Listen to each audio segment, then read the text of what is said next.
साब्रुमनो YouTube Facebook WhatsApp Instagram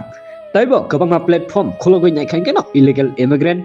हेकेबा Tipra हास्टियो ते India वो आयांग नातनि हेकेबा सेराय सेराय कक साना थांखाके बांलादेशी रक जागा रैया तावनानि हनै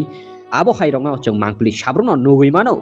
गोबां मा ऑनलाइन प्लेटफर्म नि बिसिंथि खलायै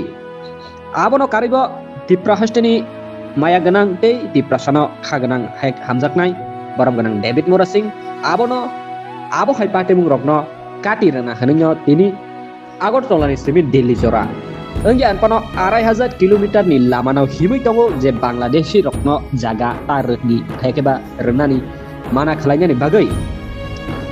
साब्रुमनो आबो हाय रकनो जे बांलादेशी रक हाबै तंमानि मांपलि बसुं नुगैनो मानो तिप्रा हास्टेव बेसिनबाकनो तिप्रा हास्टेव टारगेट होइनो हाबै तंगो बांलादेशी रक फियाबा तिप्रा सरक तामोङै दं खुलुमबाय आंनि मुङा नदेर बसुमतारी आङो दा क'क्राझार बड'लेण्ड इउनिभारसिटियाव दंफैयो ओमफ्राय दायो बेवहाय जोंनि त्रिपुरानि जा बरफ दङ जोंनि बिसोरो जोंनि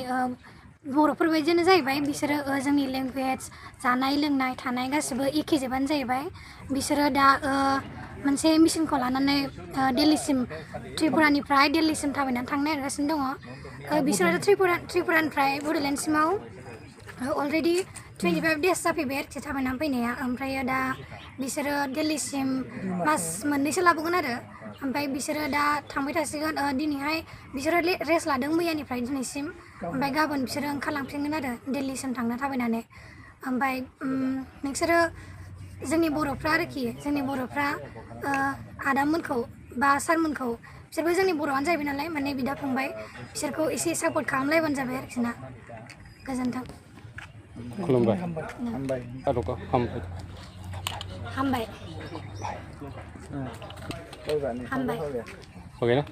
बिथांमोना थाबायनानै फैदों थाबायनानै थांगोन दिल्लीसिम बिथांमोनहा गोबां उद्देश्य लानानै थाबायगासिनो दङ बिथांमोना गावसिनि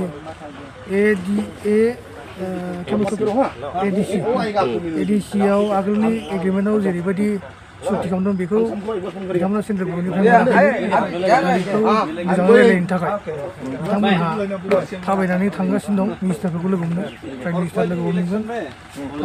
हम मिनिस्टार लोगो हमगोन हयथ' गोबां मानसिफोरखौ लोगो हमनो हागौ लोगोसे गावसिनि मिनिस्टारफोर दं एमपिफोर दं एमएलएफोर दं बिथांमोना दिल्लीयाव ज' जाहैगोन रायलायगोन जाहैबाय आं सोंनाय मथेबा आं बिथांमोनखौ दाख्लै स्टार्टिंनिफ्रायनो खबर लागासिनो आंनि जाय लोगो दङ बिथांमोननि त्रिपुरानि मानसिफोर त्रिपुरायावहाय बिथांमोनहा आंखौ बुंदों नों क'क्राझाराव थाङोबा लोगो हम होननायखाय आरो आंबो खुब इस्साखा गोबां बोसोरनिफ्रायनो आं बिथांमोनखौ लोगो हमनो गोसो दङ खिन्थु आं दिनै बिथांमोनहा क'क्राझाराव फैनायखाय आंनि जोंनि जायगायावनो फैनायखाय आं एकदम गोसो गोथारै एकदम गोसो होनानै लोगो हमफैनाय जादों आरोखि बिथांमोनहा खुब खस्थ' खालामनानै फैबाय आरो खस्थ' खालामबावनांगौ दं बिथांमोनहा दुइ माससो नांबावगोन जाहैबाय दिल्लीसिम थाबायनायाव दा अलरेडि 25 days अलरेडि बिसोर थांबाय त्रिपुरानिफ्राय जोंनि क'क्राझारसिमाव आरो दा 2 मास नांबावगौ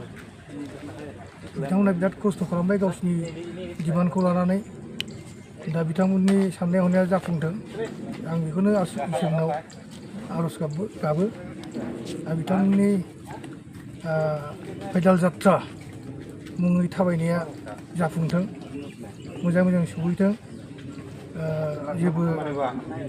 बिपद आफद दाजाथों बेखौ आङो इसोरनि खाथियाव आर'ज गाबो हामबाय थैंक यू भी बन सकते हैं एमपी एमएलए मंत्री बन सकते हैं तब तो हम लोग को अपॉइंटमेंट लेना पड़ेगा हमारा हमारा दोस्त है ये डेविड मुरा सिंह मेरा पूरा त्रिपुरा में ओल्डेस्ट एंड लॉन्गेस्ट अभी मेरा फ्रेंड है डेविड और क्या है सौदागर खलोई जी वो भी है गहामनु डॉक्टर गहामनु उसका बाप नगेंद्र जमातिया डिप्टी सीएम था ना हाँ नगेंद्र वो हमारा हम लोग एक ट्रेन है त्रिपुरा में जाने से ये है बॉडरलैंड में आने से मैं हूँ लेकिन हमारा राजनीतिक माहौल कभी कभी इधर उधर हो जाता है क्या मुझे हुई ओ मैं बार सब संपल आगे फाइब्रो हम बॉडरलैंड की तरफ से हैं डेविड मोरा Singh most welcome in borderland thank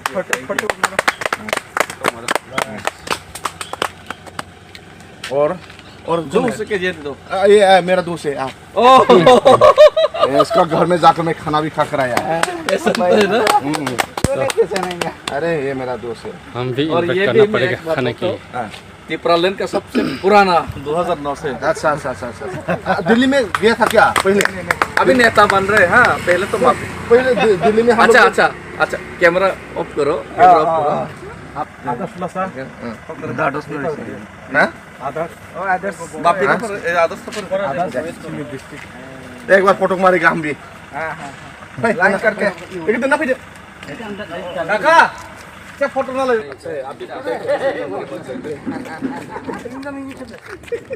अपर मार दिया था ना ये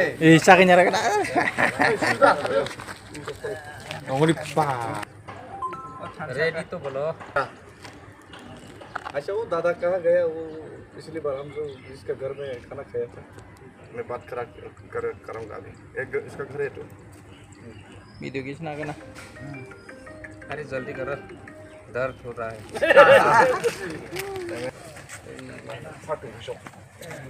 वीडियो सच में चला रहेगा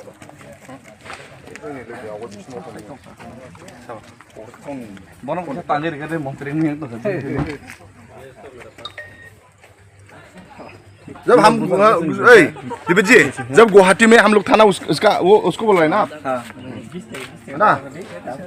ए डेविड मोना फैदों ना दिल्ली खाबाय लांगोन बिसोरो बाप